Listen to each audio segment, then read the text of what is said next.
네, 여러분 안녕하십니까? 2021년도 6월 6일 청년수망교회 주일날 예배 시작하겠습니다. 먼저 성경 말씀 읽겠습니다. 예레미야서 1장 4절에서 8절입니다. 여호와의 말씀이 내게 임하니라. 이르시되 내가 너를 모태에 짓기 전에 너를 알았고 네가 배에서 나오기 전에 너를 성별하였고 너를 여러 나라의 선지자로 세웠노라 하시기로 내가 이르되 슬프도소이다. 주 여호와여 보소서 나는 아이라 말을 할 줄 알지 못하나이다. 여호와께서 내게 이르시되 너는 아이라 말하지 말고 내가 너를 누구에게 보내든지 너는 가며 내가 네게 무엇을 명령하든지 너는 말할지니라. 너는 그들 때문에 두려워하지 말라. 내가 너와 함께하여 너를 구원하리라. 나 여호와의 말이니라. 아멘.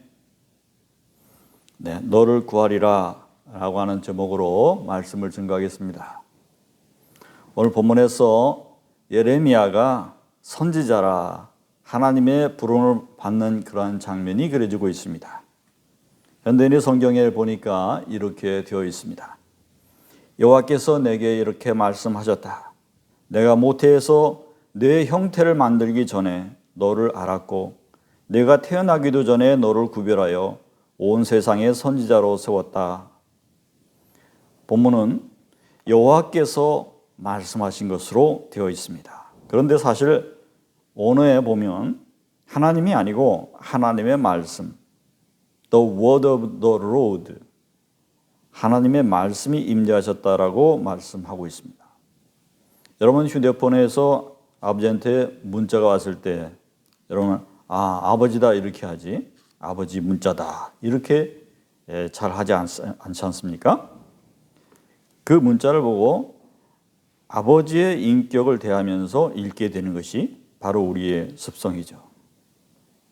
그래서 이 세상에 한 분밖에 안 계시는 분, 그 하나님이 말씀해 주실 때에 인격으로 받게 되는 것입니다.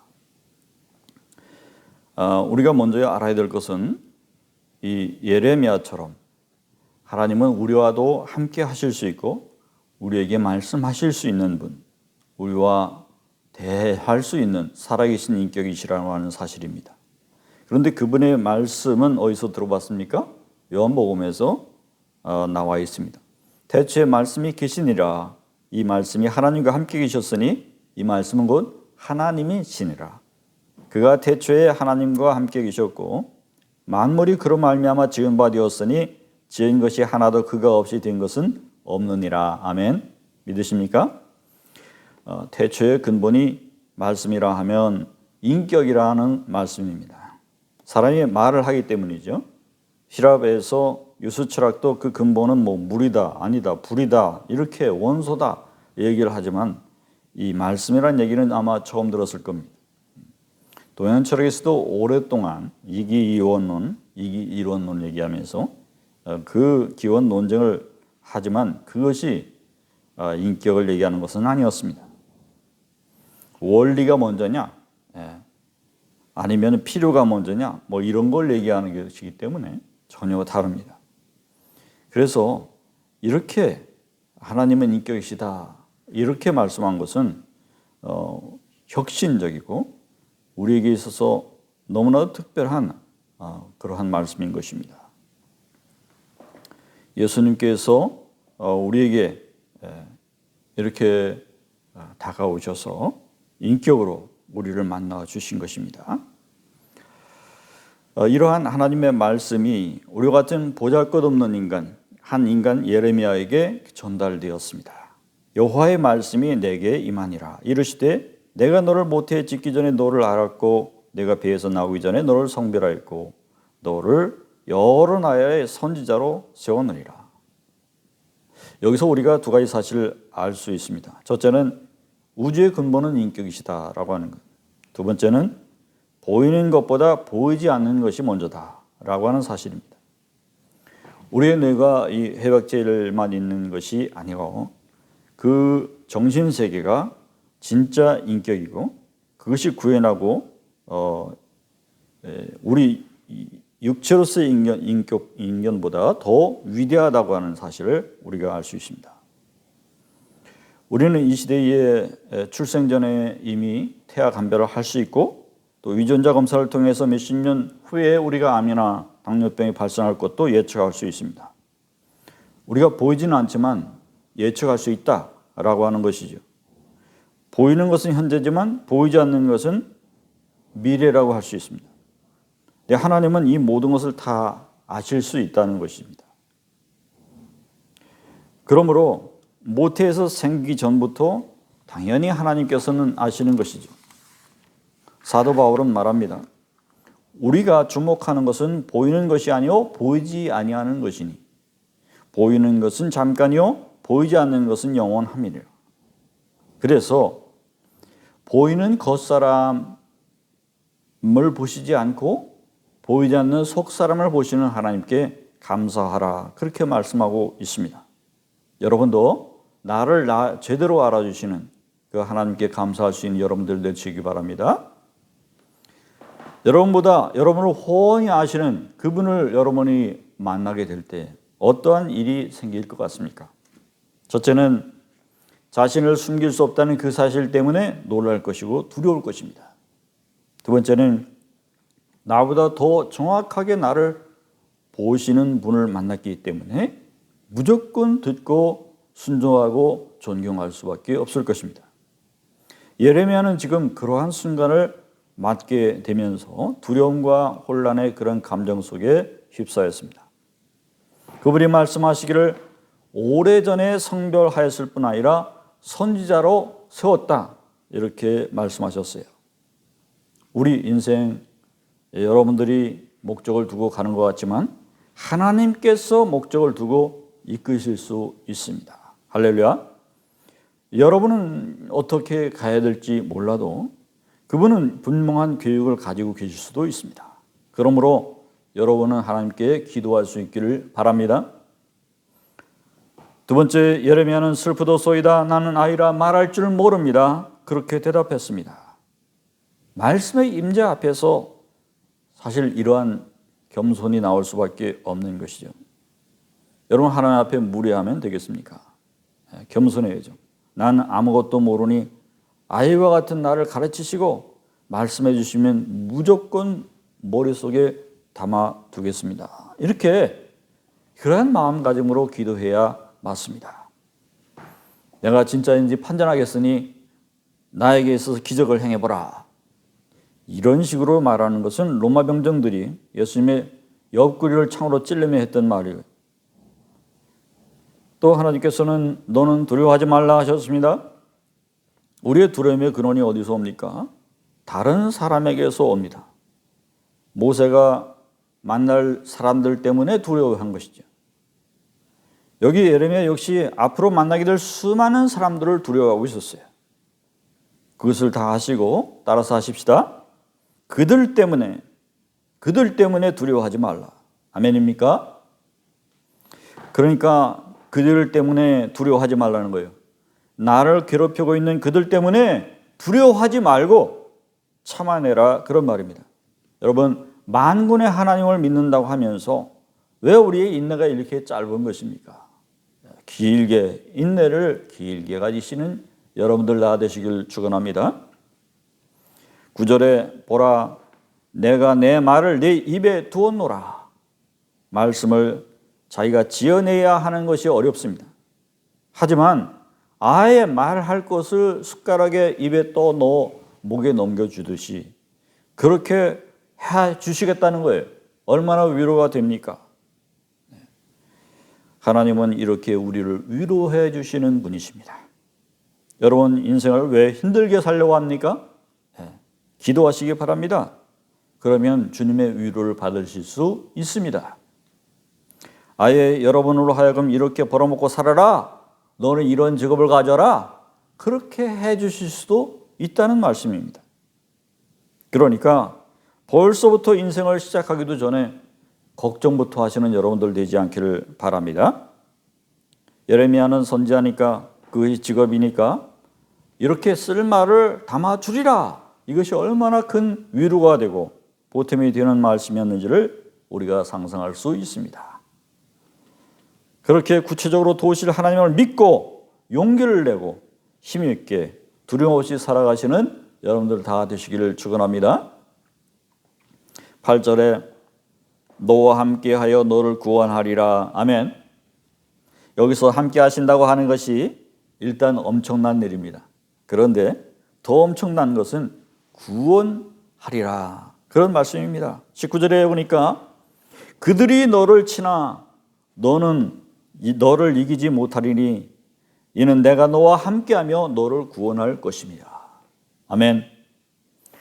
누구도 어쩌지 못할 새기둥 같은 존재가 되게 하신다.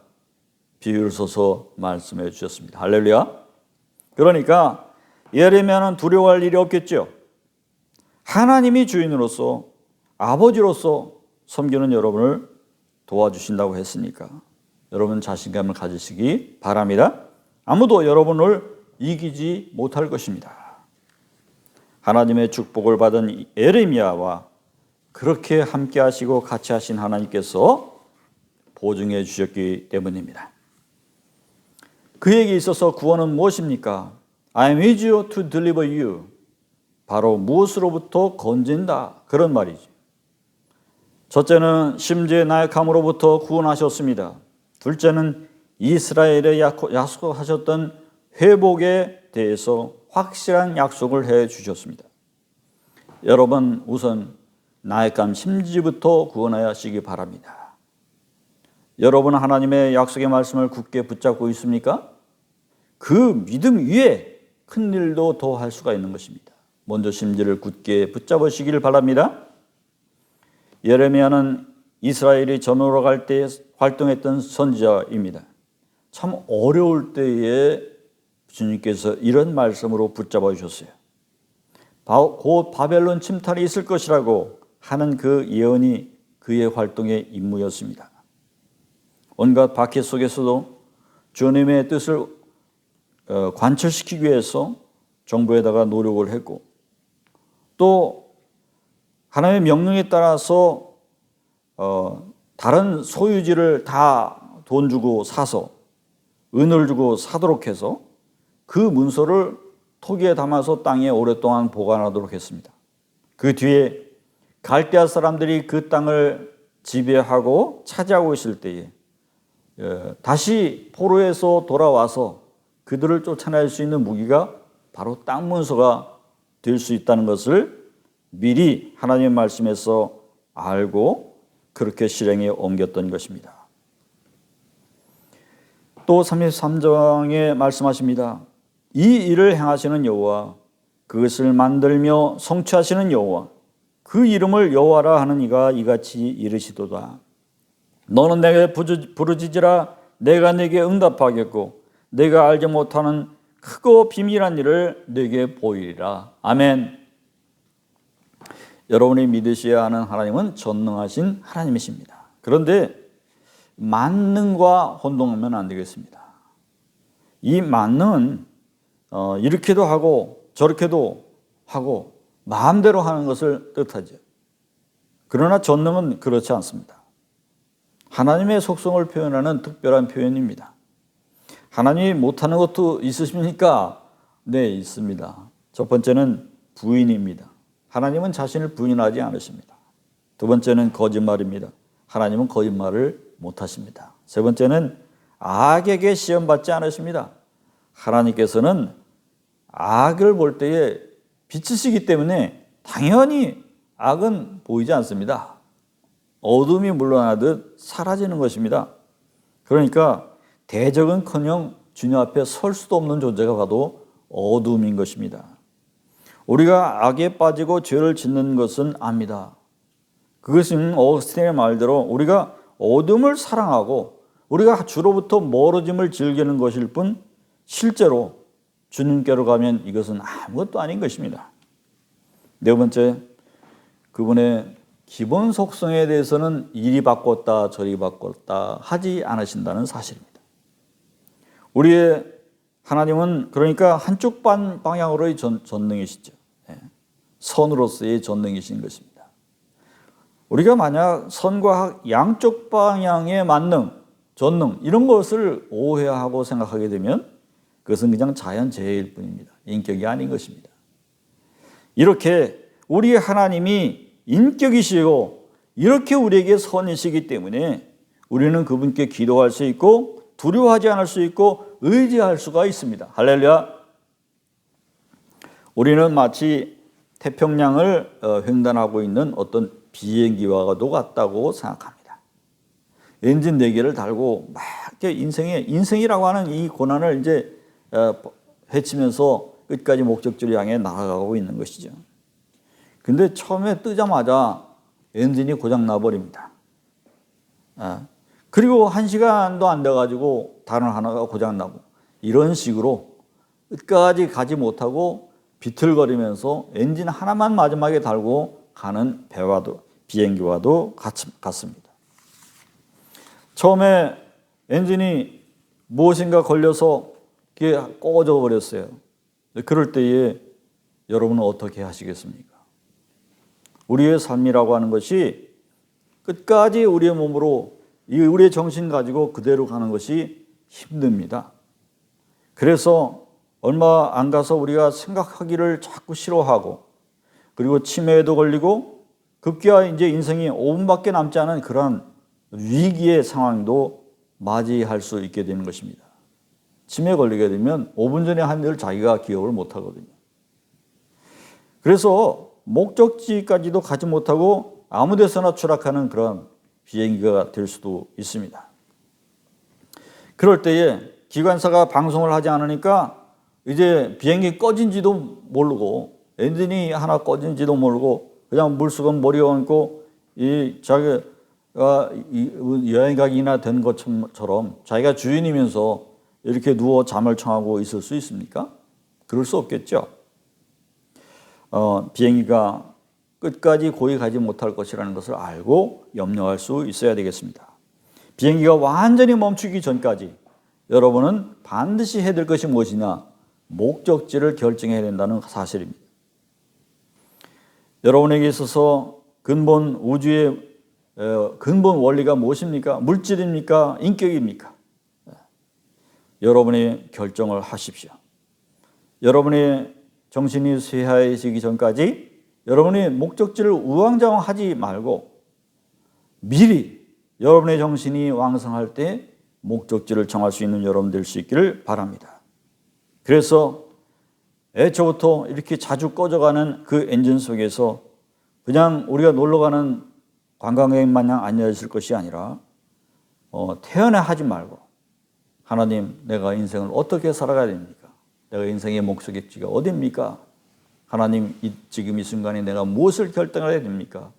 그렇게 물으면서 고민하면서 기도하시는 여러분 되시기 바랍니다. 성서에는 하나님의 전능하심에 대해서 435번을 말씀하고 있고 시편 89편 8절에도 만군의 여호와여 주와 같은 능력 있는 이가 누구이니까 여호와여 주의 성실하심이 주를 둘렀나이다 이렇게 말씀하고 있어요. 하나님이 우리의 기관사가 되어주십니다. 그렇기 때문에 우리가 설령 비행기 엔진을 꺼뜨려야 할지언정 나머지 엔진을 풀파워로 가동시켜서라도 주님께서는 우리의 도착지까지 잘 무사하게 안내해 줄 수 있는 훌륭한 완벽 조종사이신 기관사가 되어 주실 것입니다. I am due to deliver you. 주님의 구원의 의미는 바로 인생의 종착지까지를 말하는 것이었습니다. 천국까지 말하는 것이었습니다. 예레미야는 엄청난 그 고난의 시대 속에서 다른 사람들 모두 그랬지만 고난을 많이 겪었어요. 그에게 있어서 인생이 편할 수가 없었죠. 실제로 편하지 않았습니다. 하지만 그의 영혼은 안전하게 구원을 받았습니다. 그는 변함도 없으시고 회전하는 그림자도 없으시는 하나님을 옳게 믿었기 때문입니다. 그와 같은 예레미야와 같은 그러한 신앙을 가지시는 여러분들 되시길 바랍니다. 여러분에게 주셨던 구체적인 동반자 하나님을 여러분도 만날 수 있기를 바랍니다. 따라서 하십시다.